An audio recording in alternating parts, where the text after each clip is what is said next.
अस्सलामुअलैकुम नाज़रीन, उम्मीद करती हूँ कि आप सब खैरियत से होंगे। तिब्बे नबवी में मुबाशरत के आला कवानीन, जिमा और क़ुव्वत बाह में आप सल्लल्लाहु अलैहि वसल्लम की हिदायत तमाम हिदायत से कहीं बढ़ चढ़ कर हैं। इनको अपनाकर सेहत की हिफाजत करनी मुमकिन है और इसी के ज़रिए लज़्ज़त व सरूर का पूरा सामान फराहम किया जा सकता है।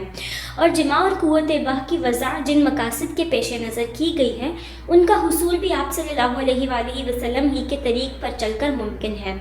जिमा यानी कॉपुलेशन 3 बातों के लिए वज़ा हुई है और यही जिमा के हकीकी मकासद हैं।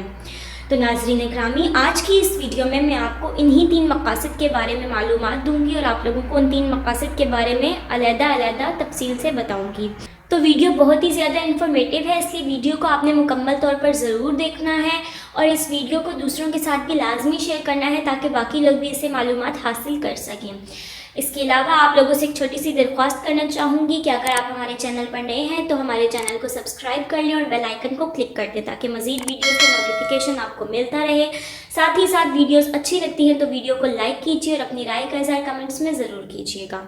जी तो नाज़रीन, बढ़ते हैं अपनी वीडियो की जानिब और आप लोगों को बताती हूँ कि जिमा यानी कॉपुलेशन के हकीकी मकासद क्या हैं। ये 3 बातों के लिए वज़ा हुई है और यही इसके हकीकी मकासद हैं। सबसे पहला मकसद जो है वो है नस्ल इंसानी का बका, यानी नस्ल इंसानी का बका और दवाम जमा ही के ज़रिए पूरी बनी नौआ इंसानी का बका मुमकिन है।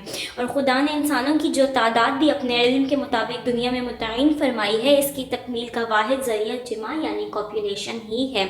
यानी कि इसके ज़रिए इंसानों का एक मकसद ये है कि वो नस्ल इंसानी को बढ़ाएं। इसका दूसरा मकसद इस रतूबत का इखराज है जिसके रुक जाने और जमा हो जाने से सारा बदन को नुकसान और ज़रर से दो चार होना पड़ता है। यानी कि जो मादा खारिज होता है, अगर वो रुक जाए, अगर जिमा ना किया जाए और वो रुक जाए तो उसकी वजह से इंसानी बदन में बहुत ज़्यादा नुकसानात हो सकते हैं और इंसान को बहुत ज़्यादा बीमारियों का सामना करना पड़ सकता है। तो आप इससे अंदाज़ा लगा सकते हैं कि ये कितना ही ज़रूरी है।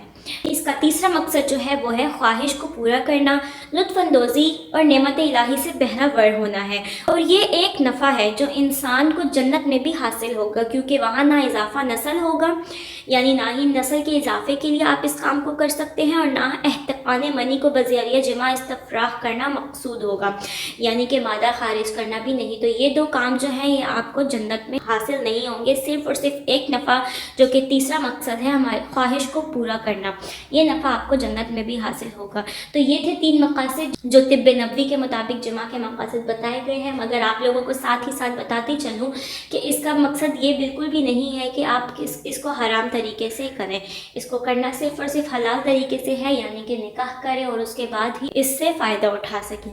उम्मीद है कि वीडियो आपको पसंद आई होगी, वीडियो आपके लिए इन्फॉर्मेटिव रही होगी। वीडियो अच्छी लगी तो वीडियो को लाइक कीजिए, दूसरों के साथ शेयर कीजिए और राय का इज़हार कमेंट्स में अपनी ज़रूर कीजिएगा। ख्याल रखिएगा। आपसे मुलाकात होती है अपनी नेक्स्ट वीडियो के साथ। तब तक के लिए खुदा हाफिज़।